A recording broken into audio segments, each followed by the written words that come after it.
Hey guys, I am Rahul और लाया हूँ आप सभी के लिए वर्डप्रेस और ब्लॉगिंग से रिलेटेड एक प्लेलिस्ट। तो बेसिकली इसको आप एक फर्स्ट स्टेप की तरह काउंट कर सकते हैं। मेक मनी ऑनलाइन का फर्स्ट स्टेप है ये।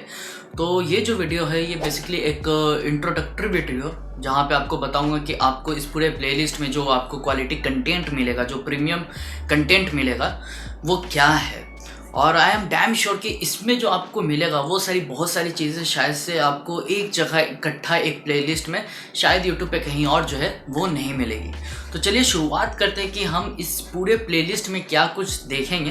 तो बेसिकली हम लोग 10 चीज़ जो है इस पूरे प्लेलिस्ट में कवर अप करने वाले हैं, जहाँ पे हम एक ब्लॉगिंग की वेबसाइट कैसे बनाएंगे से लेके एक पूरा एसईओ फ्रेंडली एक ब्लॉग कैसे लिखना है से लेके ए टू जेड, मतलब हर एक चीज़ जो है इसमें कवर अप करेंगे। और आपको जो है ए टू जेड शुरुआत से लेके एक बिगनर लेवल से लेके एक एक्सपर्ट तक का जो लेवल होता है वो हम लोग पूरा यहाँ पे इसमें कवर करेंगे। तो चलिए बिना टाइम वेस्ट किए हुए आप सभी को बताता हूँ कि यहाँ पे क्या क्वालिटी कंटेंट आपको मिलने वाला है। तो दोस्तों सबसे पहले शुरुआत करेंगे तो इस सीरीज़ की जो शुरुआत होगी उसमें हम लोग सीखेंगे कि कैसे हम बगैर होस्टिंग या बगैर किसी डोमेन के लिए हुए वर्डप्रेस पे वेबसाइट बनाना कैसे सीखें।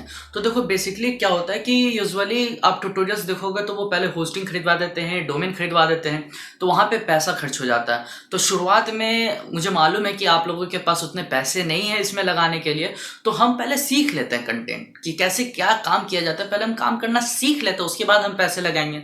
तो इसी वजह से प्लेलिस्ट को कुछ इस तरीके से बनाया है कि हम लोग पहले लोकल होस्ट में ही जो है अपने वर्डप्रेस की वेबसाइट को बनाएंगे। तो हमको ना होस्टिंग खरीदने की ज़रूरत पड़ेगी ना कोई डोमेन खरीदने की ज़रूरत पड़ेगी। अब उसमें ही हम लोग सारा कुछ अपने लोकल मशीन, अपने कंप्यूटर या अपने लैपटॉप में ही सब कुछ ए टू जेड वेबसाइट बनाने से लेके ब्लॉग लिखने तक हर कुछ बगैर होस्टिंग या डोमेन लिए हुए ही हम कर सकेंगे। तो ये इसका पहला पार्ट हुआ सीरीज का। तो गाइस प्लेलिस्ट में और आगे पढ़ेंगे तो हम लोग देखेंगे कि कौन से वर्डप्रेस थीम को हम लोग को चूज करना चाहिए। तो देखो जो बिगिनर्स होते हैं ना वो हमेशा ये गलती करते हैं। गलती क्या करते हैं कि कोई एक अच्छा थीम देखने में बहुत सुंदर लग रहा है, हम उस थीम को ले लेते हैं। तो उस सिचुएशन में बहुत ज़्यादा दिक्कत आ जाता है, जैसे कि वो थीम जो है वो लाइट वेट नहीं है, तो उसके कारण हमारा एसईओ स्कोर पे जो है वो बहुत ज़्यादा प्रभाव पड़ता है। तो कौन सा थीम हमें लेना चाहिए वो हम लोग इस प्लेलिस्ट में देखेंगे। क्या डिसीजन फैक्टर्स से कोई थीम को सेलेक्ट करने का, उसके बारे में हम लोग डिटेल में देखेंगे। और हम लोग भी कोई एक थीम उठाएंगे और उस थीम पे जो है काम अपना आगे बढ़ाएंगे। अब जब हम लोग थीम सेलेक्ट कर लेंगे तो प्लेलिस्ट में और आगे बढ़ेंगे तो हम देखेंगे कि उस थीम को मॉडिफाई कैसे करना है। अब ऐसा तो नहीं है कि जो थीम हम लोग सेलेक्ट किया अब उसी थीम पे पूरा वेबसाइट बना के कहीं पे डाल दे, नहीं, उसमें मॉडिफिकेशन लाना है। तो उसको आप कैसे मॉडिफाई करते हो, कैसे उसमें मेनूज ऐड करते हो और कैसे उसका पूरा स्ट्रक्चर बदलते हो, वो सारा चीज़ जो है हम लोग उसके बाद अब देखेंगे। उसके बाद जब हम लोग थीम का मॉडिफिकेशन सीख लेंगे तब हम लोग देखेंगे कि कोई भी थीम जब हम लोग यूज़ करते हैं तो उसमें कौन से ऐसे प्लगइन्स हैं जो कि एकदम ज़रूर से होने चाहिए, मतलब कुछ मस्ट हैव प्लगइन्स जो कि हर थीम में होने ही चाहिए अगर आप वर्डप्रेस पे वेबसाइट बना रहे हो। तो वो क्या है और उन सारे प्लगइन्स का जो बेस्ट प्रीमियम सेटिंग्स होता है, मतलब जो सबसे अच्छा आउटपुट आपको देगा, वो आउटपुट वो सेटिंग जो है वो क्या है। तो दोस्तों अब और प्लेलिस्ट में आगे बढ़ेंगे तो हम लोग देखेंगे कि कोई भी एक ब्लॉग पेज जो होता है उसको हम कैसे कस्टम डिज़ाइन कर सकते हैं। एक नॉर्मल सा पेज होता है हमारे थीम में, हम लोग देखेंगे। अब उस नॉर्मल से पेज को एकदम नॉर्मल से उठा के एकदम अट्रैक्टिव बनाना, उसमें क्या क्या डिज़ाइन कर सकते हैं, कैसे मॉडिफिकेशन कर सकते हैं, वो हम लोग उसमें सीखेंगे। तो एलिमेंटर का यूज़ करेंगे।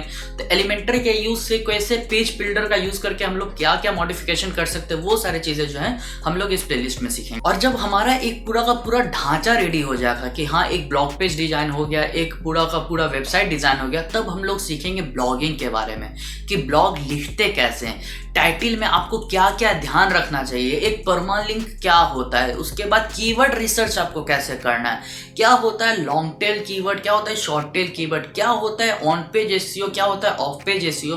तो ये सब जो है हम लोग यहाँ पे एकदम पैरेलली सीखते चलेंगे। अब ये जो प्रोसेस है ये थोड़ा सा लॉन्ग है, तो इसको हम लोग साइड बाय साइड कवर करते जाएंगे और इसी में और आगे वेबसाइट डेवलपमेंट में और आगे भी बढ़ते जाएंगे। तो ये भी हमारा साथ में चलते रहेगा।